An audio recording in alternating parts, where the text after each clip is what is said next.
suis Lola de Maison Hubert, bienvenue à la maison.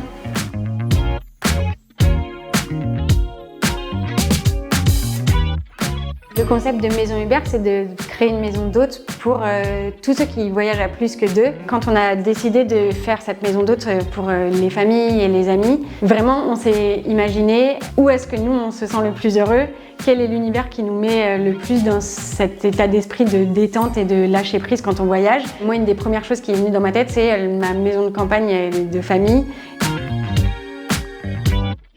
Donc ici, on a quasiment 600 mètres carrés. C'est un vieux bâtiment art déco qui est assez emblématique dans le quartier parce qu'il fait l'angle d'une rue en plus. Une des particularités de ce bâtiment et qui est assez rare dans les bâtiments des années 30, c'est le fait que tous les planchers étaient en béton. Ça se voit, notamment, on les a laissés nus dans les duplex et c'est un peu ce qui a drivé l'esthétique du projet.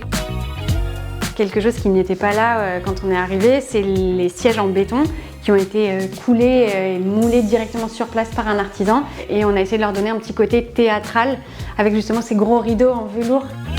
On avait ces très beaux poteaux en béton qui rappellent le style du bâtiment et aussi un parquet et des éléments en bois sur mesure comme celui qui est derrière moi, cette penderie qui a été faite exactement pour cet emplacement.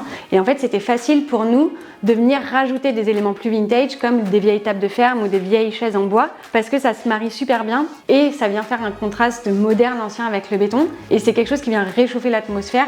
Et ça a été assez facile du coup de mixer les deux univers pour pas dénaturer l'image du bâtiment. C'est un beau mélange de plein de choses et du coup ça donne un esprit mi-brut avec le béton, mi-maison de campagne et là où j'ai envie d'aller passer des vacances.